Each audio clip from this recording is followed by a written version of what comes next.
తెలంగాణ ప్రభుత్వం 7 senior IPS అధికారులను బదిలీ చేస్తూ ఉత్తర్వులు జారీ చేసింది. పోలీస్ అకాడమీ డైరెక్టర్గా అభిలాష బిస్త్, మహిళా భద్రతా విభాగం సిఐడి అదనపు డీజీగా చారు సిన్హా, చార్మినార్ రేంజ్ డీఐజీగా తప్సిర్ ఇక్బాల్ నియమితులయ్యారు.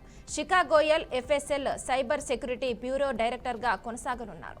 మెదక్ ఎస్పీగా డివి శ్రీనివాసరావు, ఆసిఫాబాద్ జిల్లా ఎస్పీగా Patil Kantilal Subhash, south east zone డీసీపీగా చైతన్య కుమార్ బదిలీ అయ్యారు.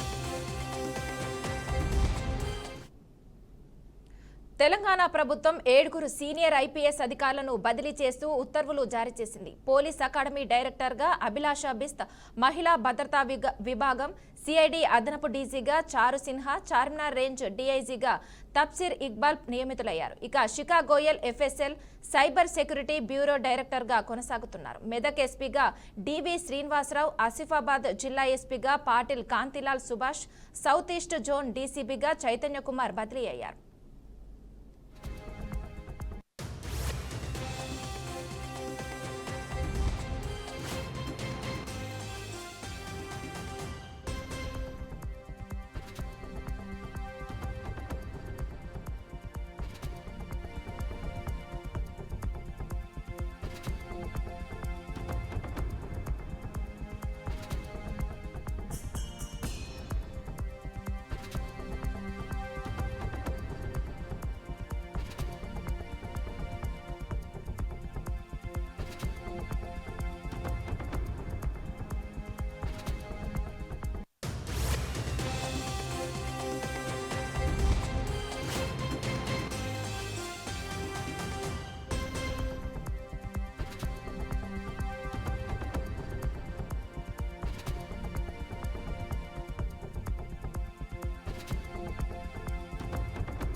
తెలంగాణ ప్రభుత్వం 7 సీనియర్ ఐపీఎస్ అధికారులను బదిలీ చేస్తూ ఉత్తర్వులు జారీ చేసింది. పోలీస్ అకాడమీ డైరెక్టర్గా అభిలాష బిస్త్, మహిళా భద్రతా విభాగం సిఐడి అదనపు డీజీగా చారు సిన్హా, చార్మినార్ రేంజ్ డీఐజీగా తప్సిర్ ఇక్బాల్ నియమితులయ్యారు. ఇక Shikha Goyal FSL cyber security bureau డైరెక్టర్గా కొనసాగనున్నారు. మెదక్ ఎస్పీగా డివి శ్రీనివాసరావు, ఆసిఫాబాద్ జిల్లా ఎస్పీగా Patil Kantilal Subhash, south east zone డీసీపీగా చైతన్య కుమార్ బదిలీ అయ్యారు. ఇక ఇదే అంశంపై మరింత సమాచారం మా ప్రతినిధి శ్రీనివాస్ అందిస్తారు. శ్రీనివాస్, చెప్పండి.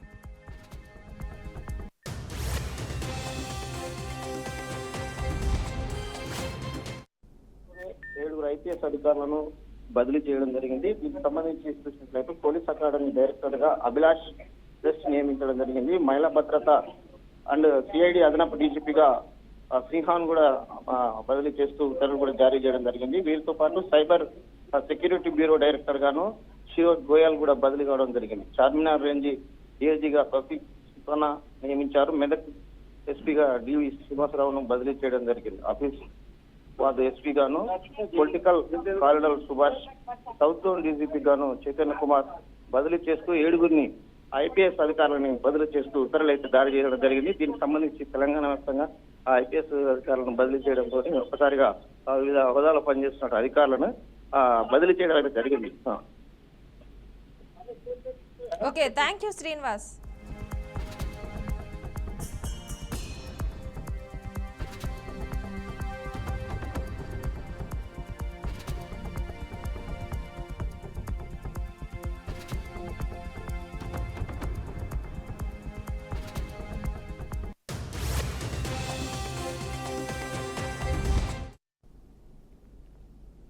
పశ్చిమ బెంగాల్లోని ముర్షిదాబాద్లో అంతర్జాతీయ సరిహద్దు వద్ద బంగ్లాదేశ్ వాసులు భారత బీఎస్ఎఫ్ జవాన్ను కిడ్నాప్ చేశారు. కొన్ని గంటల పాటు అతన్ని బందీగా ఉంచి ఆ తర్వాత విడుదల చేసినట్లు అధికారులు తెలిపారు. నూర్పూర్ జిల్లా సుతీరా బీఎస్ఎఫ్ క్యాంపు సమీపంలోని చాందిని చౌక్ వద్ద తెల్లవారుజామున ఈ ఘటన చోటు చేసుకుంది. కతాలియా అనే గ్రామం వద్ద బంగ్లాదేశ్ వైపు నుంచి కొందరు చొరబడుతుంటే బీఎస్ఎఫ్ జవానీ వారిని అడ్డుకునేందుకు ప్రయత్నించారని చెప్పారు. దీంతో ముష్కరులు అతన్ని కిడ్నాప్ చేశారు. వీరంతా బంగ్లాదేశ్లోని చపై నవాజ్గంజ్ ప్రాంతానికి చెందిన వారిగా బీఎస్ఎఫ్ వర్గాలు చెబుతున్నాయి. ఈ విషయాన్ని బంగ్లాదేశ్ బార్డర్ గార్డ్స్ దృష్టికి తీసుకెళ్లాం. దీంతో కొన్ని గంటల్లోనే అతన్ని విడిచిపెట్టారు. ప్రస్తుతం జవాన్ క్షేమంగానే ఉన్నాడని సౌత్ బెంగాల్ ఫ్రంటియర్ బీఎస్ఎఫ్ ప్రతినిధి వెల్లడించారు.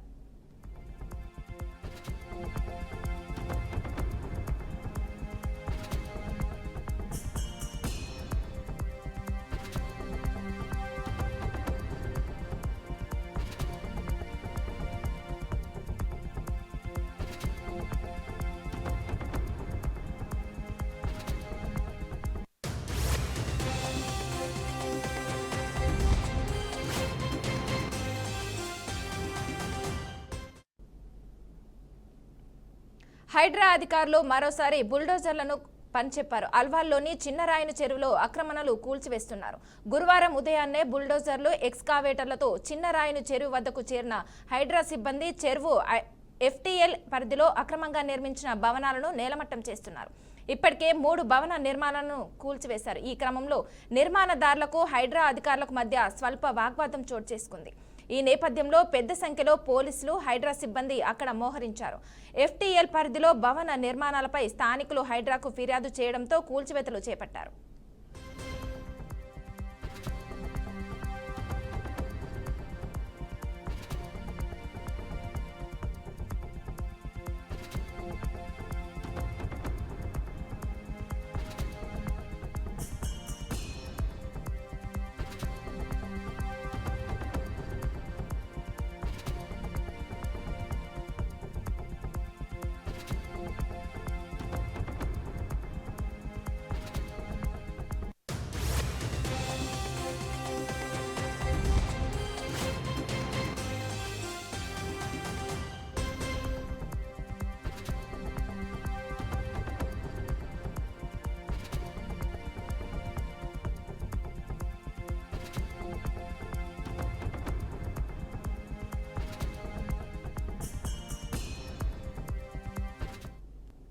రాష్ట్రంలో వాతావరణం చిత్ర విచిత్రంగా మారింది. అందరూ ఊహించిన దానికంటే కాస్త ముందుగానే పలకరించిన నైరుతి రుతుపవనాలు ఒక్కసారిగా నెమ్మదించాయి. దీంతో ఆశించిన వర్షాలకు బ్రేక్ పడగా మళ్లీ వేసవి పరిస్థితులు దర్శనమిస్తున్నాయి. పగటిపూట ఎండల తీవ్రత పెరగడంతో పాటు సాయంత్రం వేళల్లో కొన్ని ప్రాంతాల్లో ఉరుములు, ఈదురుగాళ్లతో కూడిన వర్షాలు కురుస్తూ వాతావరణ అనిశ్చితి నెలకొంది. రాష్ట్రంలోని పలు ప్రాంతాల్లో పగటి ఉష్ణోగ్రతలు సాధారణం కంటే 2 నుంచి 4 డిగ్రీలు అధికంగా నమోదవుతున్నాయని వాతావరణ శాఖ అధికారులు తెలిపారు.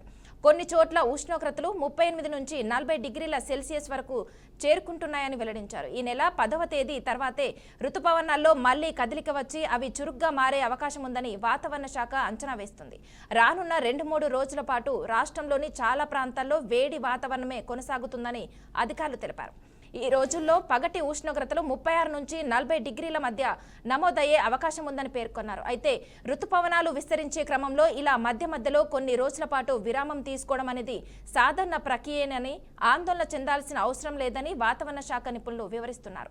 ప్రస్తుతం నెలకొన్న పరిస్థితుల కారణంగా పగటి వేళల్లో ఉక్కపోత, రాత్రి వేళల్లో తేలికపాటి చల్లదనం, సాయంత్రం వేళల్లో అకస్మాత్తుగా ఉరుములు, మెరుపులతో కూడిన వర్షాలు కురిసే అవకాశం ఉందని ప్రజలు అప్రమత్తంగా ఉండాలని సూచిస్తున్నారు. జూన్ 2వ వారం నుంచి వర్షాలు పుంజుకొని వ్యవసాయ పనులకు అనుకూల వాతావరణం ఏర్పడుతుందని రైతులు ఆశాభాషం వ్యక్తం చేస్తున్నారు.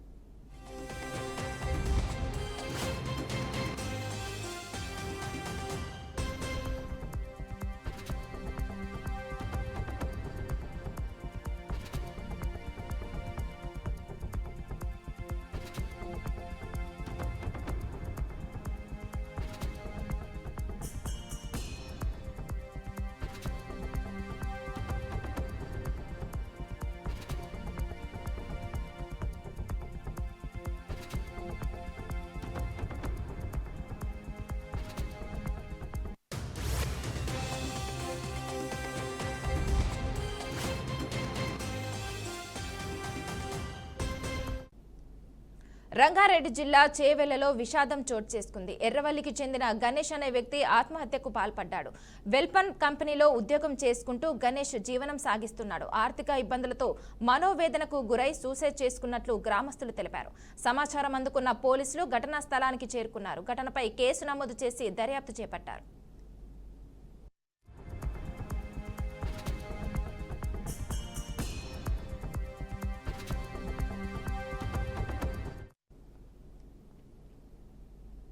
దేశంలో కరోనా కేసులు భారీగా పెరుగుతున్నాయి. 24 గంటల్లోనే 1238 కొత్త కరోనా కేసులు నమోదయ్యాయి. ఒక్క రోజులో కరోనాతో 7 మృతి చెందారు. మహారాష్ట్రలో 3, ఢిల్లీలో 2, కర్ణాటకలో కరోనాతో 2 మృతి చెందారు. భారత్లో ప్రస్తుతం 4866 యాక్టివ్ కేసులున్నాయి.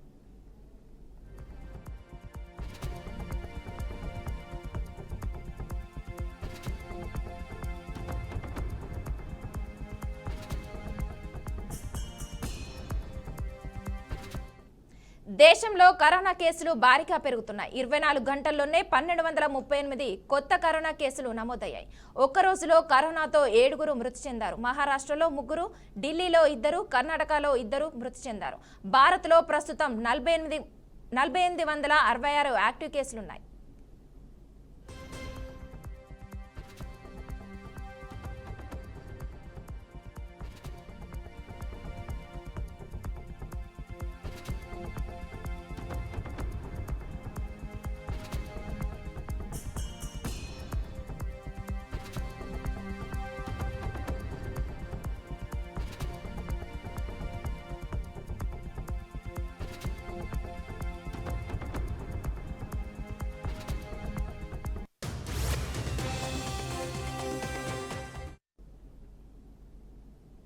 కారులో ఆడుకుంటున్న బాలుడు డోర్ లాక్ పడి ఊపిరాడక మృతి చెందిన విషాద ఘటన నంద్యాల జిల్లాలో చోటు చేసుకుంది.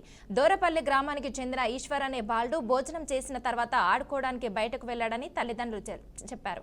ఇంటి ఆవరణలో నిలిపి ఉంచిన బంధువుల కారులోకి ఎక్కగానే ఒక్కసారిగా డోర్ లాక్ పడింది. కార్ లాక్ తెరవడం రాక చాలాసేపు కాళ్లతో చేతులతో అద్దాలను పగలగొట్టేందుకు ప్రయత్నించాడని అన్నారు. అద్దాలు పగలకపోవడంతో ఊపిరాడక అపస్మారక స్థితిలోకి వెళ్లాడని చెప్పారు.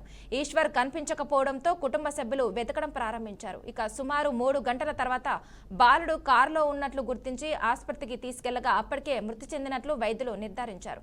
కుమారుడి మరణంతో తల్లిదండ్రులు గుండె విసిలేలా రోధించారు.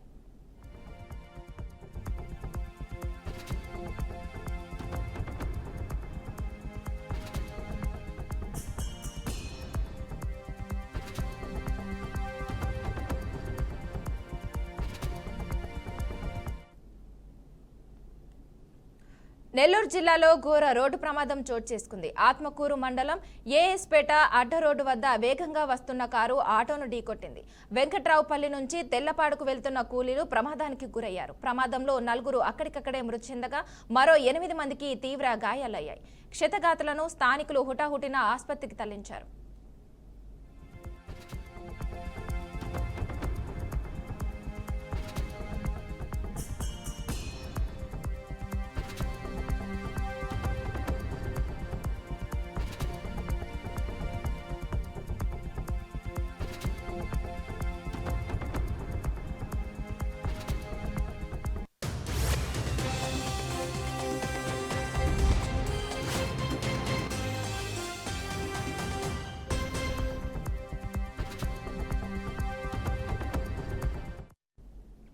నెల్లూరు జిల్లాలో ఘోర రోడ్డు ప్రమాదం చోటు చేసుకుంది. ఆత్మకూరు మండలం ఏఎస్పేట అడ్డ రోడ్డు వద్ద వేగంగా వస్తున్న కారు ఆటోను ఢీకొట్టింది.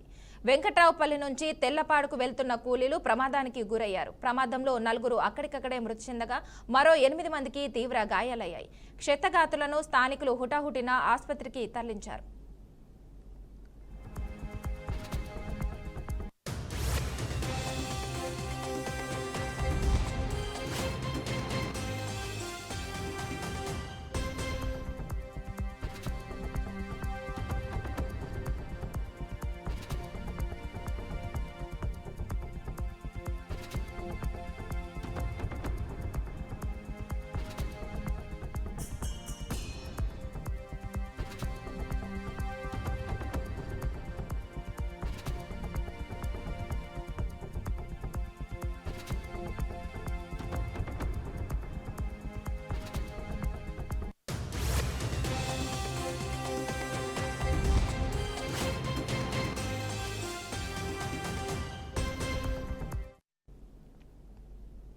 ఇవి ఇప్పటివరకున్న bulletin updates. Keep watching BRK news తెలుగుడి సత్తా.